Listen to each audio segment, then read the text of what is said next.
The story opens on a storm-ridden night, atop a darkened mansion, where the silent assassin Akira confronts a rival assassin vying for the same target. Though clearly outmatched, the other man refuses to back down and slips a hand beneath his cloak, pulling out a concealed senbon. He lunges forward, hurling the senbon straight at Akira, but to his disbelief, they pass through him like mist. The then assassin draws his sword, and the two collide in a violent dance of steel and sparks.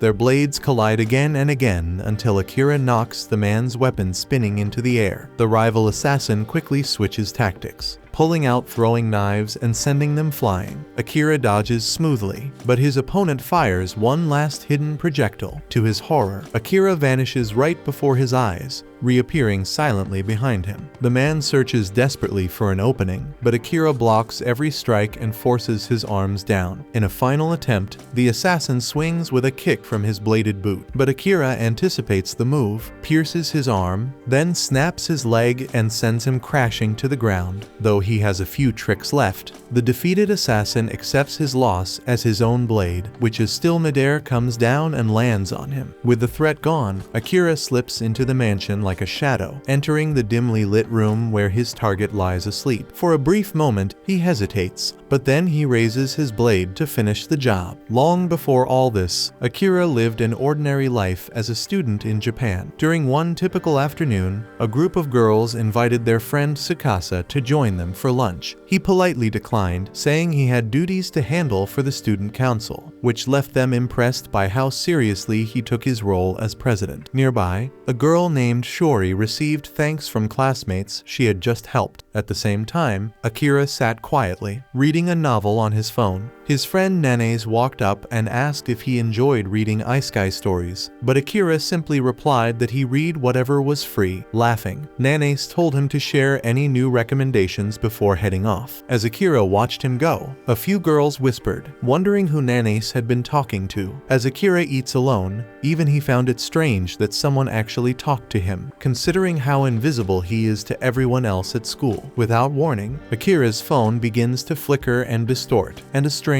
inky darkness spreads across the ceiling of the classroom. The shadows twist into the shape of a glowing circle, and luminous symbols gather beneath each student's feet. Everyone freezes in shock as a bright flash envelops the room. Then, in the next instant, they find themselves standing inside an enormous hall. As confusion sets in, a peculiar man in priestly robes steps forward and informs them that the king will arrive shortly. When the priest moves aside, a regal-looking man and a young princess appear before them, prompting murmurs of curiosity among the group. The man introduces himself as the ruler of a distant world called Morrigan. He explains that they've been brought from another realm to aid the Redis Empire, located on the human side of the continent. The kingdom is currently under siege by demonic forces, and the king claims that warriors summoned from another world are the only ones capable of defeating the demon lord. The students, caught up in the excitement, begin to fantasize about their own grand adventure, but the priest cuts through the enthusiasm, stating that only one among them carries the mark of the true hero. To discover who it is, each student is asked to place a hand on a glowing orb that reveals their class. A boy named Wacky steps up first and discovers he's been given the class of Beast Tamer. Though he's not the chosen one, the priest reassures him that his abilities still hold great value. Next, a girl named Yuki learns she's a disenchanter, while Tomoya receives the title of knight, and when Shori discovers she's a healer, the priest announces that anyone can now check their class and stats on their own without the orb. The students eagerly open their status screens, and Nanes finds out he's a wind-type mage and turns to ask Akira what class he got. Akira responds quietly, revealing that he's been labeled an assassin, but he's baffled by how absurdly strong his numbers are. Then Tsukasa approaches the orb, and it glows brightly as it displays the hero class. The priest reacts with praise, stunned by the potential shown in his stats, and the rest of the students erupt into cheers for their charismatic class president. Akira, however, watches in silence because his instincts tell him something's off. If Tsukasa is the hero, why are his numbers so unimpressive when Akira's own stats are leagues beyond anything he's seen? As Nanes encourages him to show his class, Akira hesitates because he doesn't trust the king or his story about a demonic invasion. Choosing to stay hidden, Akira casts a concealment spell to to suppress his presence. Seconds later, Nanes looks around in confusion, thinking Akira vanished, and walks away, while Asahina opens his status screen. Once everyone finishes checking their abilities, the priest announces that preparations for custom gear are underway and encourages the students to get some rest in their assigned quarters. Relieved that no one uncovered his secret, Akira quietly slips in with the rest of the group, keeping himself hidden under the concealment spell. While moving through the halls, he spots a surveillance device mounted on the ceiling and instantly realizes the king is observing their every move, so it confirms his suspicion that trusting the king would have been a mistake. But what Akira doesn't realize, however, is that a knight has been trailing him from the shadows. At night, Akira locates an unused storage room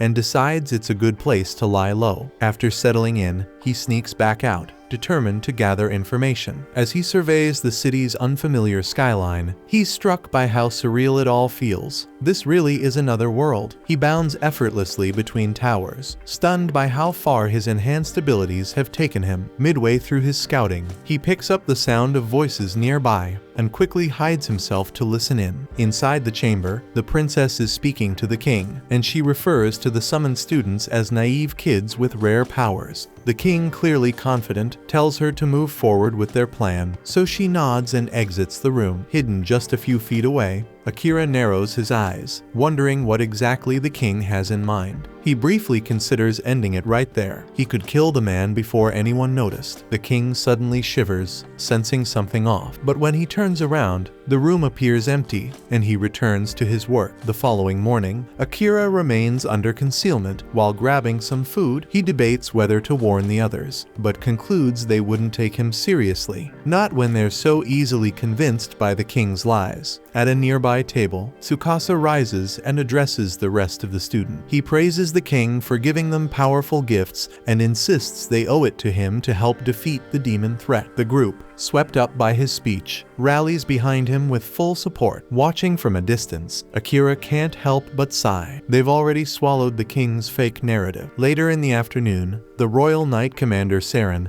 gathers the new recruits outside for their first training session. He introduces himself with pride, boasting that he serves as the kingdom's final line of defense. His companion Jills steps in to gently remind him not to get too carried away. Saren then explains that all the summoned students will undergo a month-long training program before being sent into a labyrinth to face real monsters. Understanding they lack any real battle experience, he assures them that he'll help guide them through the basics. The students cheer, excited for what's to come, while Akira remains hidden nearby, carefully studying Saren and wondering what his true motives might be. As Akira steps away to search for more clues, Saren leaves the students under Jill's care and slips off the training grounds. Akira then makes his way toward a fountain, only to be startled when Saren suddenly calls out to him. Alarmed, Akira wonders if his conceal ability has a hidden time limit, but Saren assures him the magic is still active. It just doesn't work on him. The knight explains that he possesses mystic eyes, a rare trait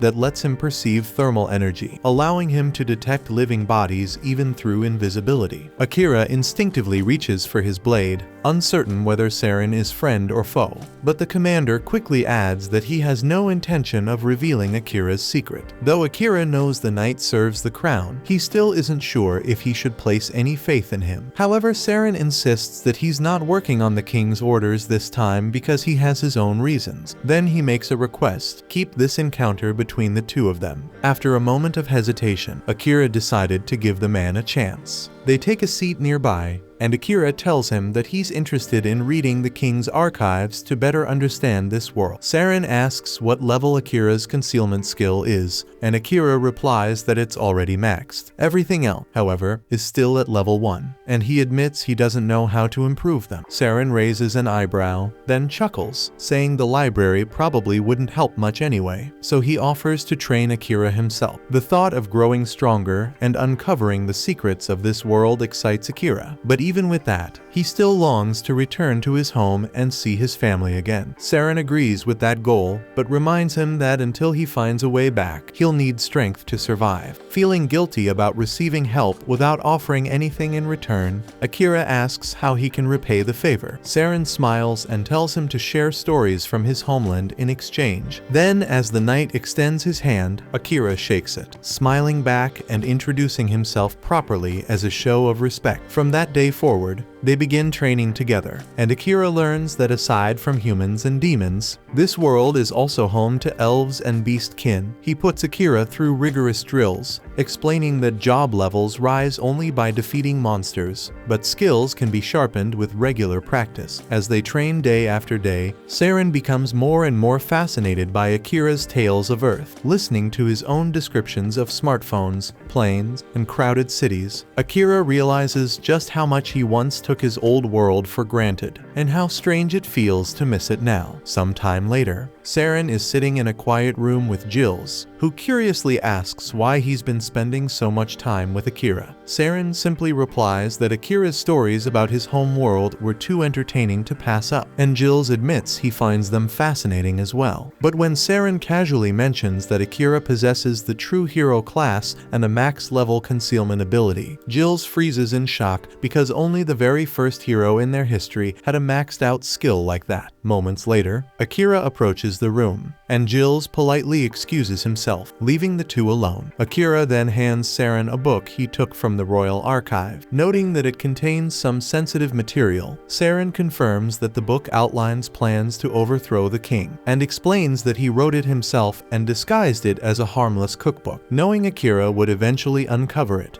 Saren admits openly that the king is a corrupt man who's trying to reshape the world for his own twisted gain. Akira recalls the king's selection program and quietly reflects. Saren then adds that many within the royal knights have doubts about the king's rule. Akira then guesses that they intend to remove him with as little bloodshed as possible, and Saren confirms that. Akira mentions that with his current skill set, eliminating the king wouldn't be difficult, and he had slipped into the royal study on the first day without raising any alarms. But when the opportunity came, he couldn't bring himself to do it. Saren responds calmly, saying that having the assassin class doesn't mean he's obligated to take lives. So Akira quietly reflects that he wouldn't want his family to ever learn he'd become a killer. Saren agrees wholeheartedly, and Akira begins to question why someone like Saren would put so much faith in him. So Saren answers that it's because Akira has shown clarity and instinct, like when he refused to blindly trust the king's story from the start. That single decision, in Saren's eyes, proved that Akira thinks for himself, trusts his instincts, and doesn't get swayed easily. The room falls quiet for a moment, and Akira finally speaks up softly and says that he's not used to praise, that ever since he was young, people rarely noticed him at all. That catches Saren off guard, so Akira adds that he's the first person who's ever truly recognized him. With a warm smile, Saren lightly jokes, asking if Akira would be willing to help him pull off a peaceful coup as thanks for all the compliments. Akira gives a faint smirk and tells him he'll think about it, then quietly slips out of the room. After a full month of training sessions, Saren gathers the students and announces that they'll begin their expedition into the legendary Kantanen Labyrinth. Afterward, a crowd forms nearby to see the heroes off, and Akira is quietly surprised by how much attention they're getting. As his eyes scan the gathering, he notices a girl standing alone at a distance. In an instant, he appears behind her, startling her with a quiet question about what she's doing. Visibly annoyed, she responds bitterly, saying their people paid a heavy price to summon the heroes. Akira calmly says he has no idea what the hell she's talking about, but she simply says they'll speak again once he learns the truth, then walks away. Soon after, the heroes enter the dungeon and find themselves fighting waves of monsters. The group is caught off guard when one student accidentally activates a trap, causing a swarm of massive ogres to descend upon them. Akira takes down one of the beasts and quickly asks Saren if they should pull back. Saren agrees, and to buy them time, unleashes a powerful powerful divine sword technique that wipes out the enemies blocking the route. However, as they pass through the dungeon gate expecting to escape danger, they're met with another horde of monsters waiting on the other side. In a moment of panic, Tsukasa remembers the emergency smoke bomb the princess gave him for emergencies and sets it off. The explosion clears the lesser beasts, but from within the haze, a freaking towering minotaur emerges. When Jules enters the chamber with the rest of the group, he's stunned to see such a powerful monster lurking on a low floor. Akira wastes no time and dashes forward,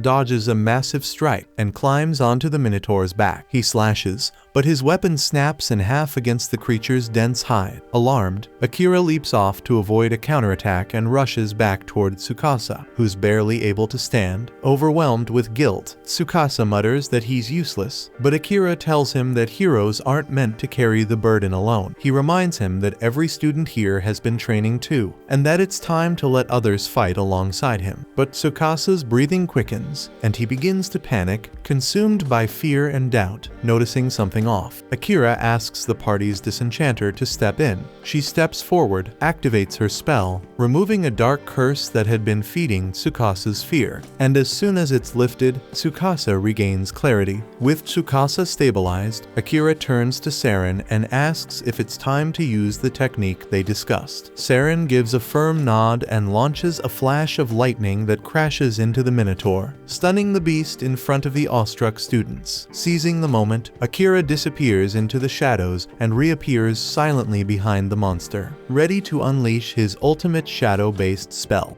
Then, out of nowhere, dark tendrils burst from the shadows, wrapping around the Minotaur and piercing straight through its body. The creature is completely trapped, unable to move, as Akira drags it deeper into the darkness. Its enormous form slowly disappears until only its severed head remains behind, and then the darkness devours that too. Even though he took it down, Akira still lacks full control over his shadow powers, and now the unstable energy inside him begins to surge violently, slipping out of his grasp.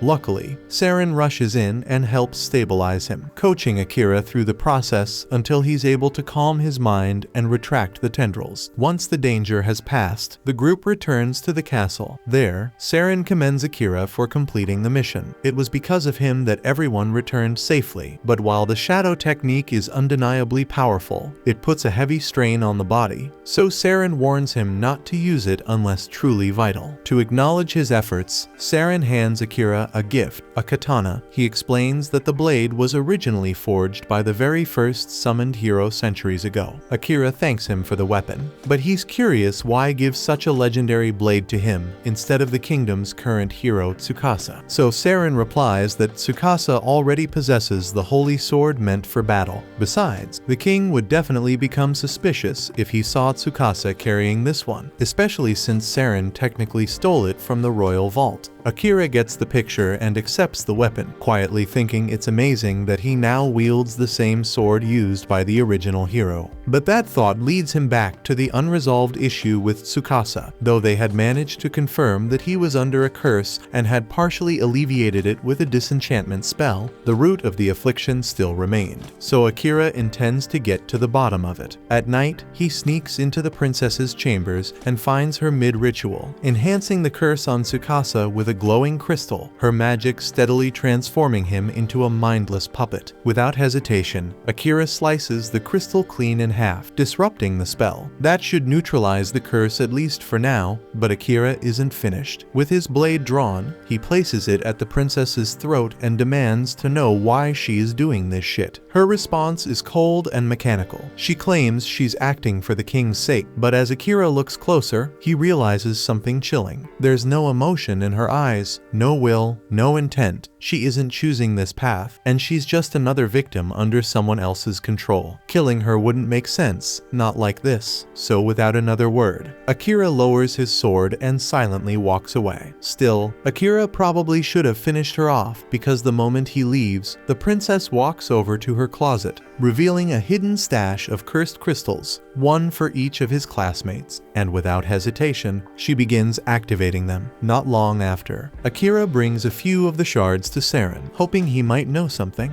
The moment Saren lays eyes on them, his expression darkens. He mutters under his breath, frustrated that the king is still pursuing this madness. He tells Akira he's seen these kinds of crystals before. Then he asks if Akira made direct contact with the princess while destroying the one on Tsukasa. Akira admits he did, and he confronted her on purpose, hoping to understand her motivation. Saren shakes his head and explains that there's no real point in trying to reason with her. At this stage, she's nothing more than a tool being manipulated by the king. Still, Saren says Akira's done enough for one night and advises him to get some rest, but not at the castle because things have changed now. With Tsukasa's crystal destroyed, the princess will likely move on to targeting the rest of their classmates. The only reason Akira is safe for now is because she doesn't know who he really is. But now that she knows someone is working from the shadows, Saren's certain the castle guard will be conducting a full sweep tonight, so hiding in storerooms won't work anymore. Akira apologizes for blowing his cover without thinking through the consequences. But Saren simply smiles and tells him there's no need to be sorry. Making mistakes is just part of growing up, and it's his job, as the adult in the room, to help pick up the pieces. Akira nods, thankful to have someone like Saren in his corner. Saren chuckles and says that if Akira truly wants to repay him, then he better bring him along when he figures out how to get back to Japan. That night, Akira sleeps up in one of the trees outside the castle, but his rest is cut short by the sound of chaos echoing through the courtyard at dawn. Curious, he sneaks back to see what's going on. He spots a group of guards gathered around with a few of his classmates. Among them is Tsukasa, who lights up the second he sees Akira approaching. He looks relieved, but also deeply shaken. Akira's heart lifts for a second, happy to see that Tsukasa appears to be free from the curse, but the look on his friend's face immediately tells him something is wrong. Tsukasa runs up to him in a panic and asks where he's been. Akira casually replies that he was just resting, but asks what happened here. He was expecting something minor. Instead, his eyes fall on the scene behind the crowd, and he freezes. Commander Saren is lying motionless on the ground with a dagger buried in his heart. Akira collapses to his knees, overwhelmed by the sight of Saren's body. His voice cracks as he demands to know who could have done something like this. But before anyone can answer, his classmates suddenly turn against him. One after another, they start accusing him of being the killer. The dagger lodged in Saren's chest looks just like the one Akira had been using the day before. It would be strong evidence, except all of them saw that same dagger shatter during the Minotaur battle, so there's no way this one could be his. Still, that doesn't stop them, and they insist Akira's behavior has always been suspicious, constantly vanishing and reappearing whenever he wants. So that's reason enough for them. Akira quickly realizes what's happening. The princess must have cursed the entire class, and the only one still acting normal is Tsukasa. He tries to speak up for Akira, saying there's no proof to accuse him of something this serious, but before he can say much more, the king arrives. With a cold, commanding tone, the king announces that Akira is guilty of high treason for assassinating Commander Saren. He gives a direct order. Akira is to be executed on the spot. Akira glances at the princess, and in that split second, he catches the faintest smirk curling at the edge of her lips, and right away, he realizes the whole thing is a setup. There's no point trying to explain anything because no one will believe him. As the guards move in with their weapons drawn, Akira activates his concealment skill, vanishing before their eyes. Furious, the king orders his men to sweep the entire castle, and he wants Akira found now. Meanwhile, Akira silently moves through the shadows and approaches Jills, one of the few people he knows he can trust. Once Jills notices him, he quietly tells Akira that the ones who really killed Saren were the king's own assassins, and now that Akira is a target, he needs to escape fast. Jills then adds that Saren had a feeling something like this might happen, so he left behind a bag of supplies just in case. supplies. Akira thanks him, grabs the supplies, and escapes the kingdom. Later that evening, the king and princess meet in secret to discuss how smoothly their plan has gone. The king admits he didn't expect it to be this easy to get rid of Saren, but thankfully, the assassins did their job cleanly. The princess informs him that the rest of the class, except Tsukasa, is now fully under her curse. The next step is to find a reason to launch a war with the Eastern nation. The king says the students will be perfect tools for that war, and as for the one who slipped away, he doubts some kid could survive alone out there. But just to be sure, he tells the princess to send the Night Ravens, his deadliest assassins, to track him down. At the same time, Akira had just reached the dungeon. Just like Saren once said, it's the best place to stay hidden when you're being hunted. No one in their right mind would think to check a dungeon just to chase after someone, so it should serve as a decent hideout. But food and water are scarce down here, so he'll have to be cautious. Even though Akira can cloak himself with his concealment skill, plenty of monsters still exist that rely on enhanced senses like smell and hearing. But as he continues to grow stronger and his assassin class ranks up, he'll eventually be able to erase all traces of scent, silence his steps, and even suppress body heat, making himself nearly invisible.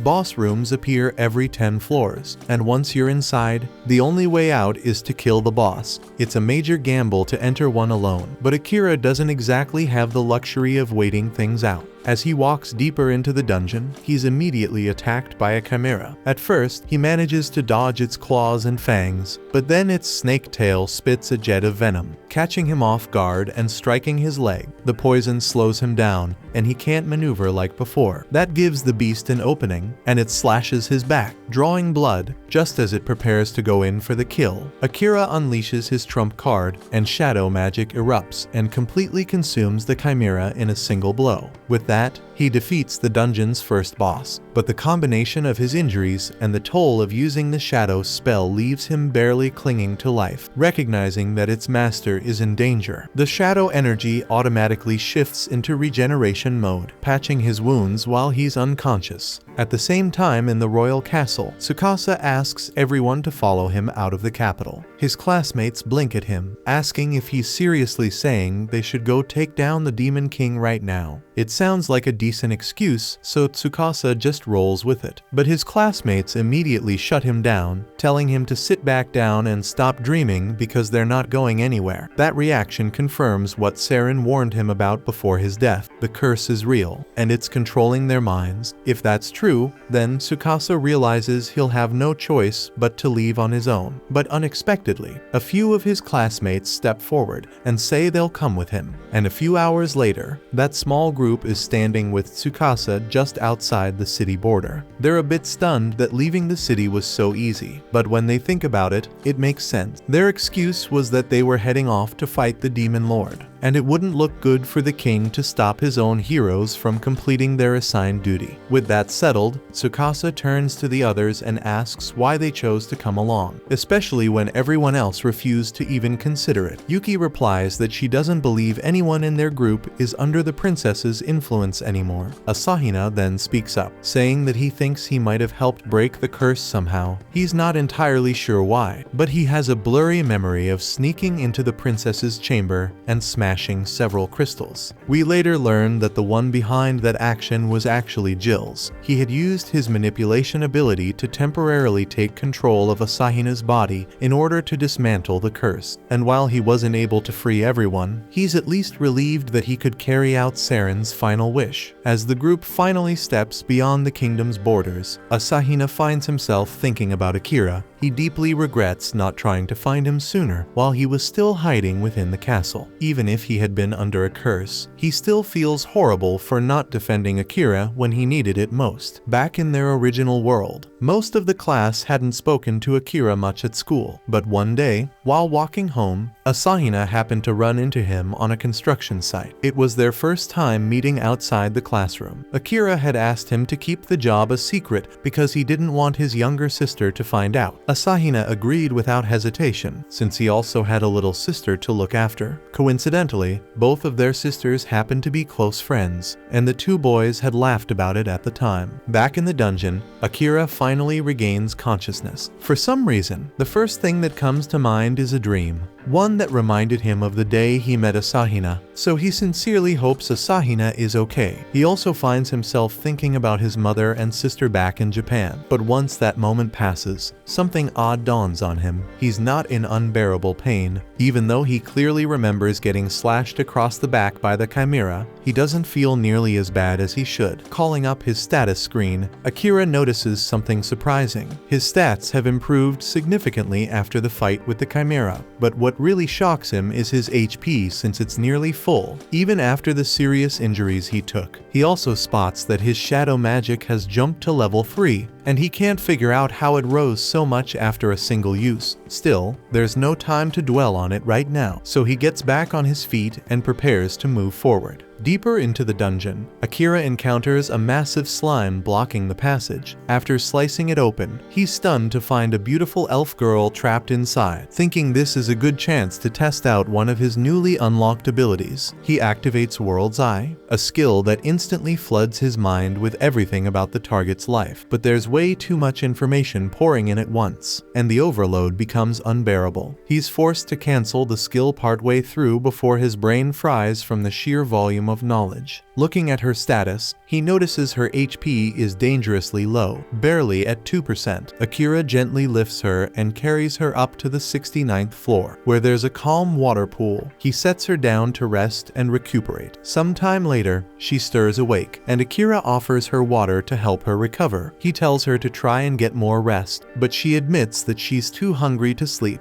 So, he whips up a bowl of warm porridge and hands it to her. Grateful, the elf girl, who introduces herself as Amelia, digs in without hesitation. Once she finishes, she looks around and asks how she ended up here, since her last memory was being much deeper in the dungeon. Akira tells her he carried her up to the nearest water source so she could recover safely. She's surprised by his kindness, admitting that no one has ever gone out of their way to help her like that, not even once. A few hours pass, and Amelia's back in top form. Together, they descend all the way to the 80th floor. Akira starts to wonder why she's still tagging along, and he figures she'd want to return to the surface after everything. But Amelia tells him she has no intention of leaving. She came down here to conquer the dungeon herself, and she's not leaving until that goal is met. Eventually, they enter the boss chamber, and the moment they step inside, a massive dragon lunges at them. They leap in opposite directions to avoid being flattened. Amelia reacts first, using gravity magic to pin the creature down, giving Akira a chance to strike. But just as he gets close, the dragon locks onto him and swats him out of the air. From the ground, Akira hears Amelia shout, telling him the dragon is tracking his mana signature, so he needs to disperse it throughout the environment. Problem is, Akira doesn't know how to do that, so instead, he improvises, pulling in surrounding mana and unleashing it as a raw blast of energy before rushing in and driving his blade straight through the dragon's eye,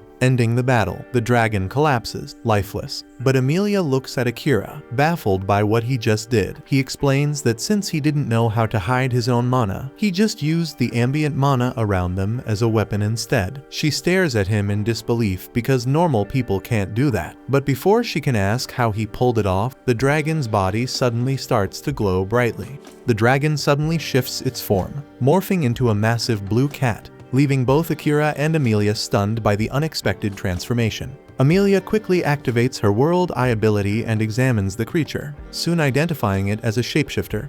That revelation explains how it was able to assume the form of a dragon. With that knowledge, everything starts to fall into place. After all, a true dragon would have been far tougher and more resistant than this oversized feline pretending to be one.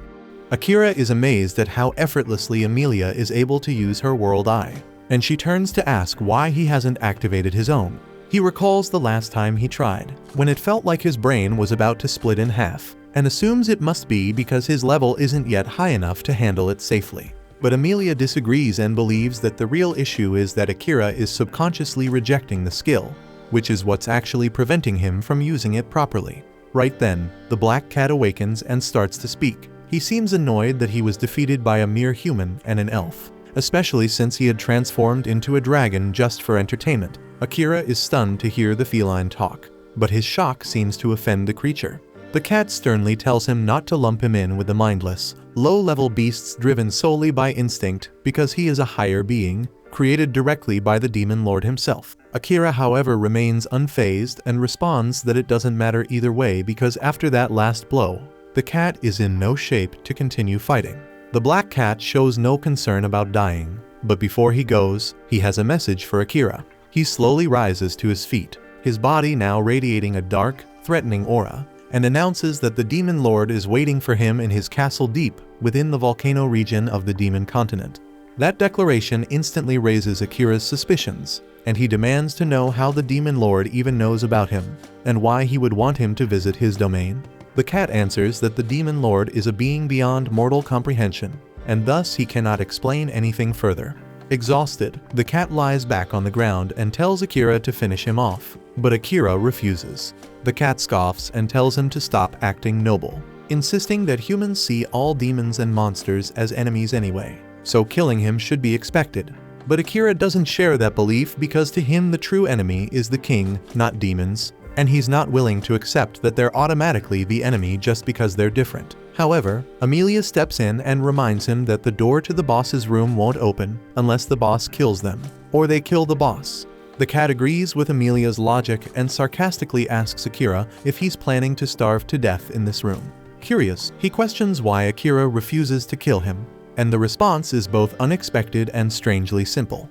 Akira explains that he's a cat person, and unlike other monsters, this one can actually speak.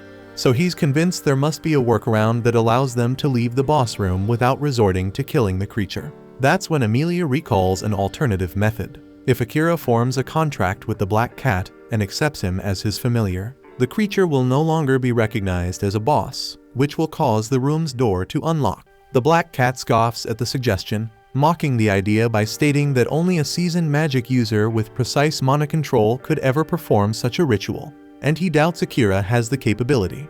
Amelia disagrees and reveals that Akira has already surpassed the minimum requirement for the ritual, and she reminds the cat of how Akira previously separated his mana from his body in order to disorient him, an advanced maneuver only the first hero has ever pulled off. She believes Akira is more than capable of completing the ritual, although she admits she can't guarantee his success. Akira then asks what happens if he fails, and the black cat warns that either one of them will die, or in the worst case, both of their lives may be lost. Despite the risk, Akira is ready to go through with it, though the cat remains confused as to why he would even take such a gamble. With a resigned tone, the cat tells him to go ahead, claiming he no longer cares whether he lives or dies. That cavalier attitude irritates Akira, who snaps back at the cat's indifference toward life, but the feline calmly replies that continuing to live holds no meaning for him anymore. Akira decides to address that mindset later, but for now he turns to Amelia and asks how to begin the ritual. She explains that the first step is to give the cat a new name. After a moment of thought, Akira names him Night, inspired by the cat's dark fur that reminds him of the night sky. The cat remains silent, showing no reaction to the name, so Akira proceeds to the next step, infusing mana directly into Night's paw. Amelia warns that once the mana transfer begins, there's no turning back. If Akira loses control during the process, it could very well cost him his life. But Akira doesn't hesitate, and he's confident in his ability to succeed. The moment he begins pouring mana into the cat's paw, he's hit by a sudden and overwhelming wave of energy. He quickly realizes that this surge is the power housed within the cat. But before he can steady himself, his vision shifts violently, and he finds himself plummeting toward a city engulfed in flames. Horrified, Akira watches the terrifying scene unfold, and amidst the chaos, he sees Night mercilessly tearing through the city, slaughtering anyone who tries to flee. Akira attempts to stop him, but Night launches an attack with a torrent of dark mana that strikes Akira with devastating force. As Akira pulls himself back up, Night urges him to stop hesitating and just end it, saying it's the only way he'll be able to leave this place alive. But even then, Akira still can't bring himself to strike the cat. Seeing this, Night launches another assault, slashing him hard with his powerful claws. The pain Akira suffers inside the dream world begins to affect his real body too, and at last, he makes the decision to fight back. He hurls his dagger at Night, but the cat bats it aside with ease, then starts channeling his dark energy to end the battle swiftly. Akira charges forward, but instead of landing a blow, he deliberately takes the hit, allowing Knight's claws to pierce straight through him. The black cat stares at him stunned, and asks in disbelief what the hell he is trying to do. Akira responds calmly, saying he still refuses to kill him, and that deep down, he knows Knight doesn't want to hurt anyone either. Knight scoffs, reminding him that he's still a monster.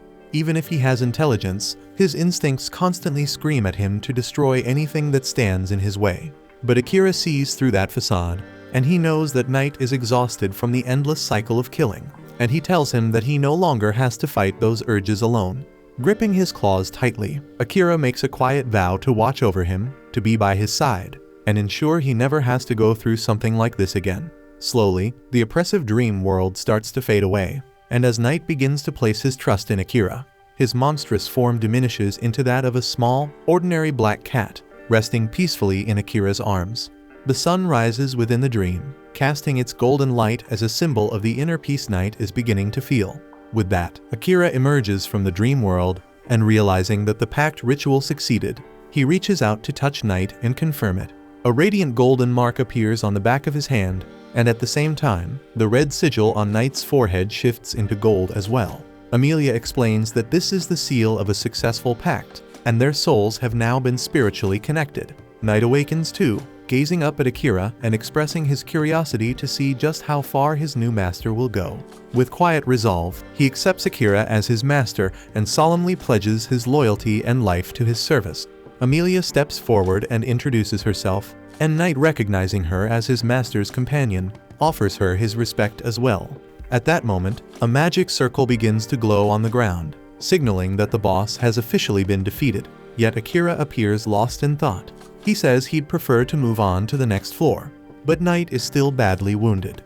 Knight reassures him, explaining that the door will remain open until they decide to use it, so there's no need to rush. He opts to take some time to heal, and Amelia suggests that this might be the perfect opportunity for all of them to get to know each other better. Knight immediately agrees, and Akira can't help but be a little surprised by just how fast his new companion's personality flipped. Meanwhile, Tsukasa and his group arrive in a nation established by a hero, who like them was summoned from Earth. They're stunned to find that the entire country mirrors the appearance of historical Japan. The surroundings feel oddly nostalgic, and for the first time in a while, they start to relax before sitting down to discuss their next steps. Tsukasa brings up the most immediate concern, their finances, pointing out that they're only a month away from running out of money and being left without a place to stay. One of the guys suggests they become adventurers, saying it's the most suitable occupation for people like them. Tsukasa agrees and then shifts the conversation to their next priority, gathering information. He proposes they seek out someone well-versed in the ways of this world and also dig through books that might contain useful knowledge. Another member of the group sighs, hoping there's a book somewhere that explains how to return to Earth. But Tsukasa believes their best chance lies in defeating the Demon Lord. He explains that only the king and the princess might know how to send them back, and despite their cruel and manipulative nature, the only way to earn their cooperation is by taking down the Demon Lord. He firmly states that once they've secured enough money and intel, their next destination will be the Demon Continent.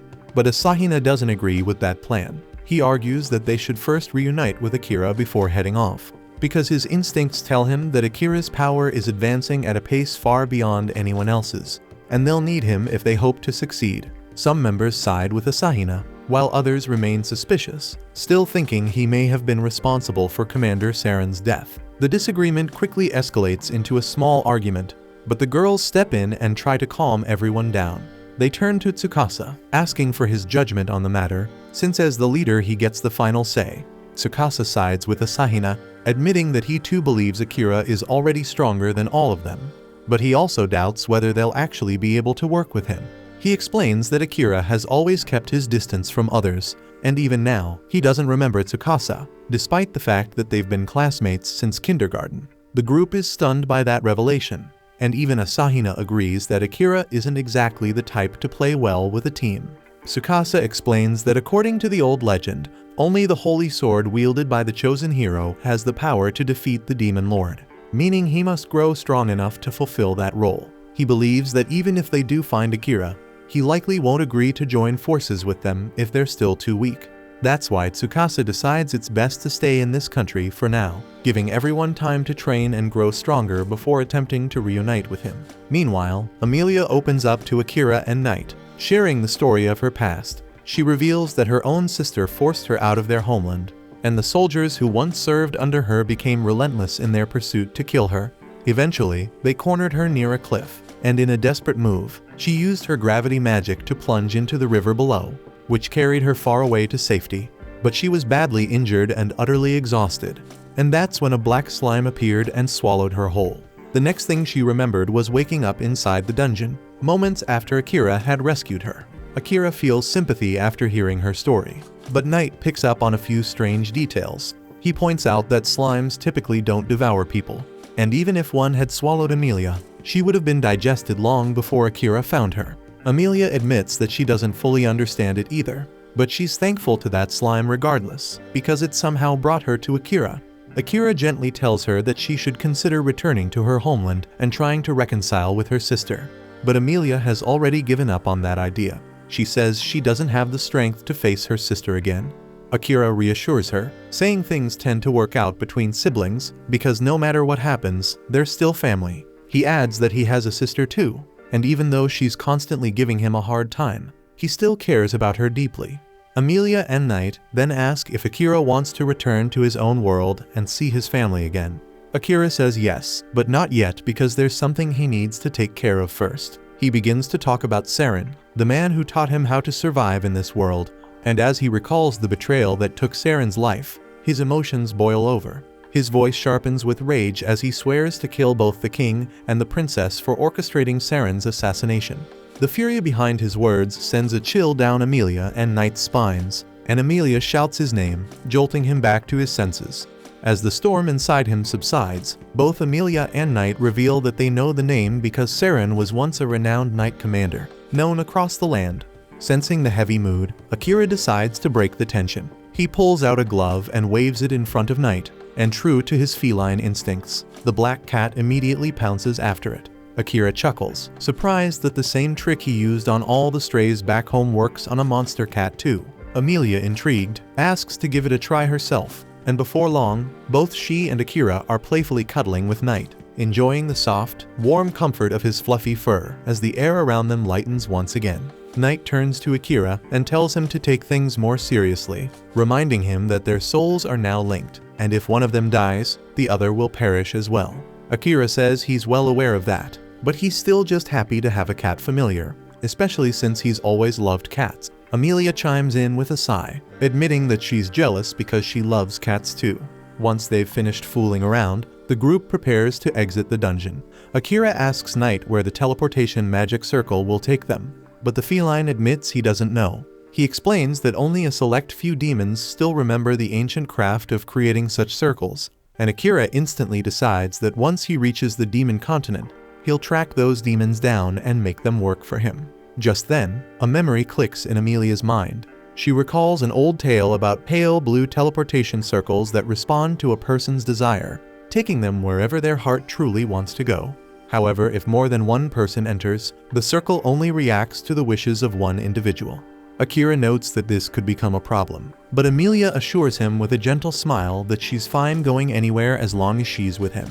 Akira doesn't dwell on her words, but as he steps into the magic circle, his thoughts briefly drift to his family. He wonders if the circle could possibly take him back home, but quickly shakes the idea away because his priority right now is revenge.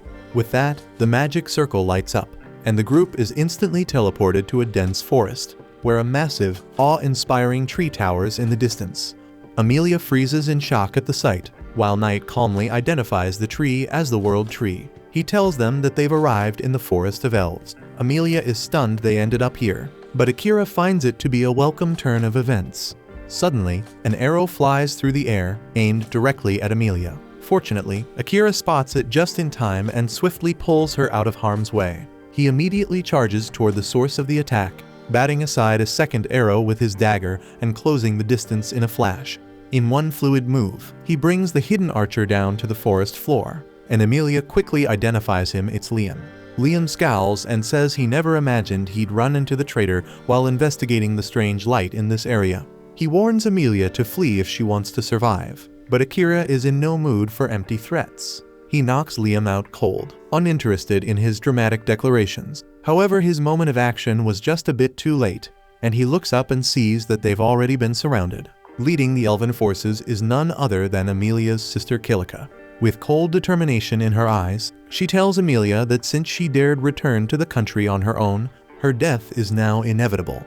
But before everything fell apart, Amelia's life had been going exceptionally well. She was the designated heir to the throne of the Elf Kingdom, and she truly believed that her bond with Kilika was unbreakable, or so she thought. Over time, however, that belief began to unravel.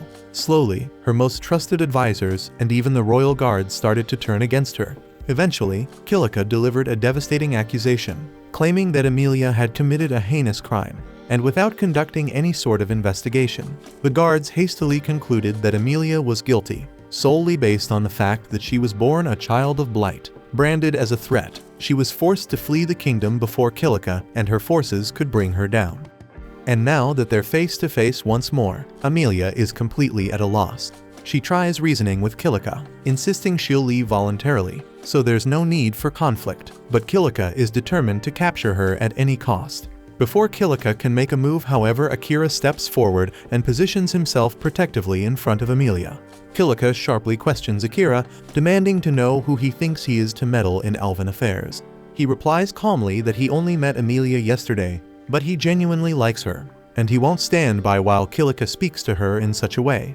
He also points out that Kilika keeps calling Amelia a criminal and asks her directly what crime Amelia supposedly committed.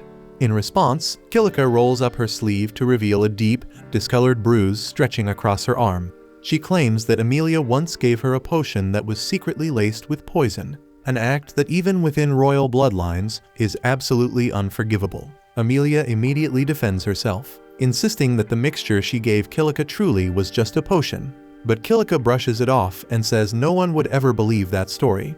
She then steps closer to Akira and stares directly into his eyes. Sensing Kilika's intention, Amelia quickly warns Akira to back away, but it's already too late. Kilika lets out a smug laugh and announces that her mesmerize ability is already in effect, meaning Akira is now under her spell, and as far as she's concerned, Amelia has officially lost her only ally.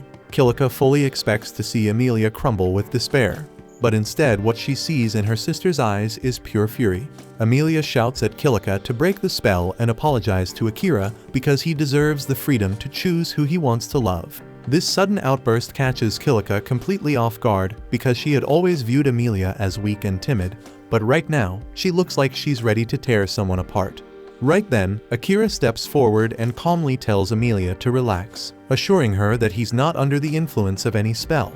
That's because mental type abilities like mesmerize only work on individuals who are significantly weaker than the caster. Kilika scoffs, refusing to believe that someone she considers a lowborn like Akira could possibly be stronger than her. But he couldn't care less about her opinion of him. What does matter to him, however, is how people view Amelia. So he firmly tells Kilika that she needs to retract the false accusations she made against her. Kilika demands to know what makes him so sure the accusations are false, and Akira responds by saying he's confident that Amelia would never resort to something as disgraceful as poisoning her own sister. Realizing there's no persuading Akira to hand Amelia over, Kilika abruptly commands her guards to execute him on the spot. But before any of them can make a move, the king of the elf nation appears unexpectedly and orders everyone to lower their weapons immediately. Kilika is stunned to see him, since he was supposed to be away on an extended inspection for several more months. But the king explains that something urgent came up, prompting his early return. He then demands an explanation for what Kilika is doing out here. But before she can respond, all the guards quickly speak up in her defense, claiming she's done nothing wrong. The king immediately suspects that she must have used her mesmerize ability to manipulate the guards, so he commands her to release them from her control at once. Then, without hesitation, he walks over to Amelia and offers her a heartfelt apology. He doesn't know exactly what her sister has put her through, but he assures her that Kilika will be held accountable for her actions. After that, he turns to Akira and sternly instructs him to leave immediately, stating that there's no valid reason for a human to be trespassing on elven territory. Emilia steps in to defend Akira, explaining to her father that he's the one who saved her and brought her home safely. And while the king acknowledges that he is thankful for Akira's role in returning Emilia, his disdain for humans remains unchanged, so he insists that Akira leave regardless. In that case, Emilia declares that she'll leave too, but the king becomes furious and refuses to allow it since Emilia is the only one he fully trusts to succeed him as ruler of the kingdom, and he won't stand by and let her walk away. Still, Akira steps in and reminds him that it's not his decision to make, it's Emilia's. The king firmly tells Akira to stay out of the matter, insisting it doesn't concern him, but Akira isn't one of the king's subjects, so he sees no reason to follow that command.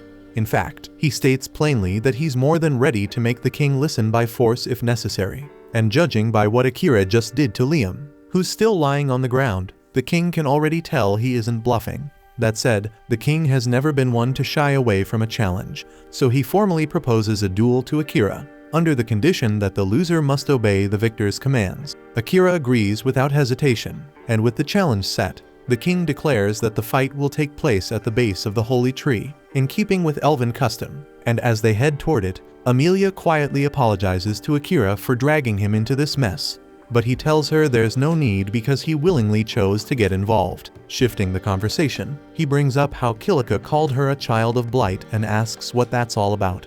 Emilia explains that, according to an ancient elven legend, when twins are born, one may be different from their parents. This child is believed to bring disaster upon the land, and is thus labeled a child of blight. In the past, it was common for the odd twin to be killed at birth because of this belief, and Knight is taken aback to hear that elves still hold on to that superstition, even though it was debunked long ago. Emilia explains that it usually isn't an issue anymore, but recently Kilika has been using it against her more frequently, mainly because Emilia's eye and hair color differ from all of their family. It's painfully clear that Kilika is just using the legend as a convenient excuse to cast Emilia out. But personally, Akira remarks that he finds Emilia's hair and eyes to be absolutely gorgeous. Eventually, they arrive at the base of the holy tree, and since Kilika was the one who instigated the conflict, she will be the one to face Akira in the duel. But before it begins, Akira makes the decision not to use his concealment skill, because there's no point in winning unless everyone can see it happen with their own eyes. Emilia warns him that Kilika is the strongest swordsman among all the elves, so the battle won't be easy, and he should stay on his guard. Akira picks up on the fact that Emilia still seems to speak of her sister with admiration, even after everything that's happened. She explains that they were once incredibly close as children, and no matter what Kilika does, Emilia will always see her as her beloved sister. As the duel begins, Kilika pulls her sword. While Akira opts to keep his own blade sheathed, Kilika demands to know if he's trying to insult her by not taking the duel seriously. But Akira calmly replies that he simply doesn't want to risk accidentally killing her in combat. Once the duel starts, Kilika rushes forward and unleashes a flurry of precise strikes aimed at his vital points. Yet Akira effortlessly evades each one. He admits that Kilika truly lives up to her reputation as the strongest swordsman, but his speed is simply beyond hers, allowing him to slip through her attacks and push her back with ease. He then advises Kilika to surrender before she hurts herself, but she refuses to be underestimated and activates her trump card. A fierce current of wind envelops her blade, and she releases a violent gust toward Akira. The technique takes him by surprise, catching him off guard for a moment, though he quickly regains composure and sidesteps the blast. Knight identifies Kilika's skill as buff magic, and Emilia explains that it's the only form of magic Kilika can wield, one she's honed nearly to perfection through relentless training. With this ability, Kilika launches devastating wind attacks at will, forcing Akira to stay on the move to avoid them. Amid the clash, he notices a deep sadness on her face. When he asks about it, she denies it, claiming she's happier than ever. But Akira insists she looks anything but. Unwilling to entertain his probing any longer, Kilika hurls another attack, but he smoothly ducks under it and sweeps her legs, sending her crashing to the dirt.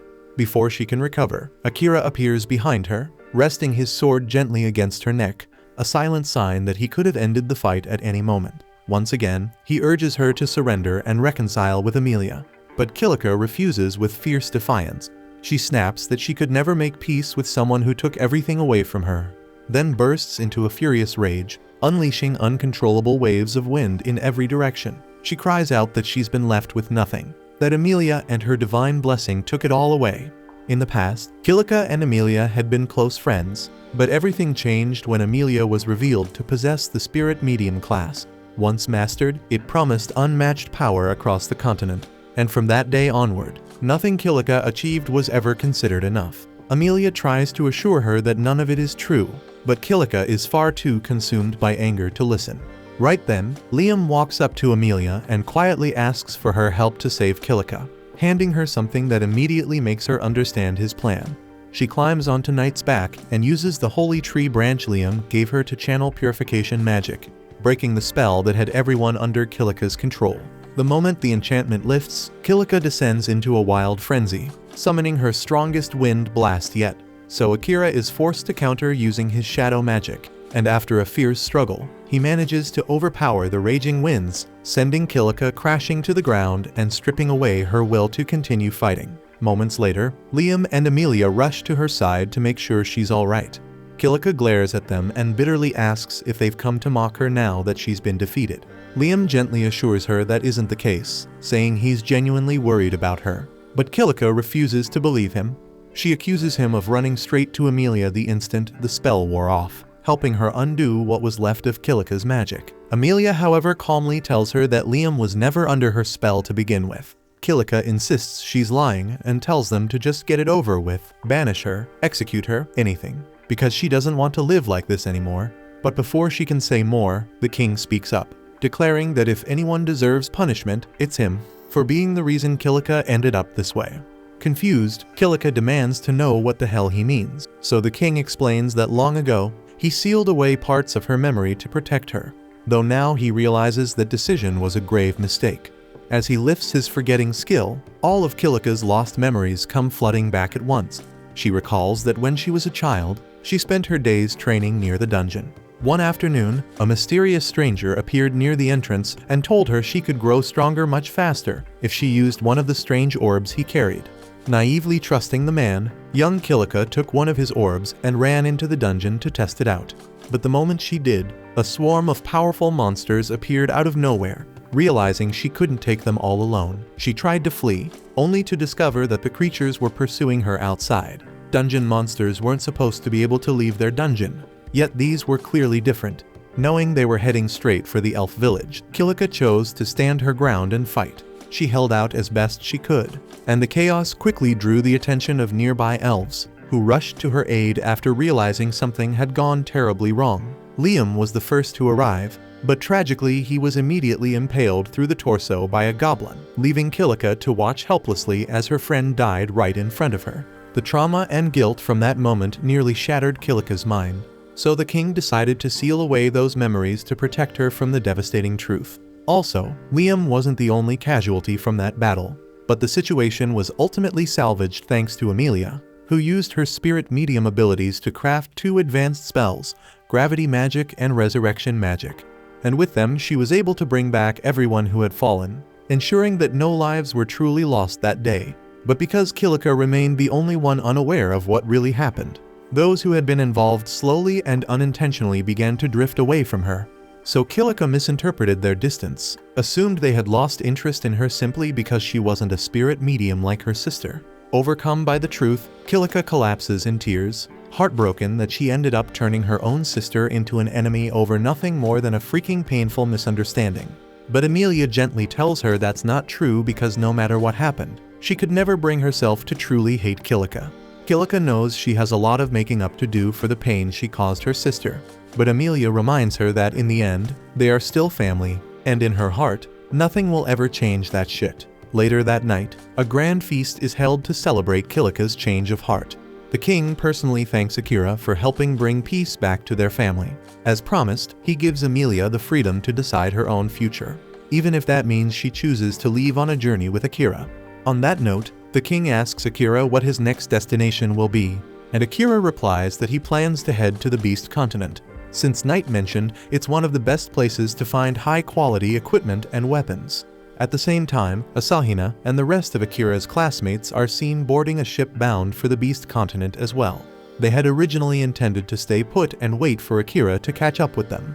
But by now they've grown so strong that the monsters in the Yamato dungeon no longer offer any experience.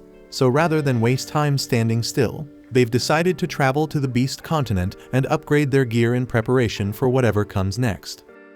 That concludes this episode. Thank you for watching. If you want to see the next part, be sure to subscribe to the channel and turn on the notification bell.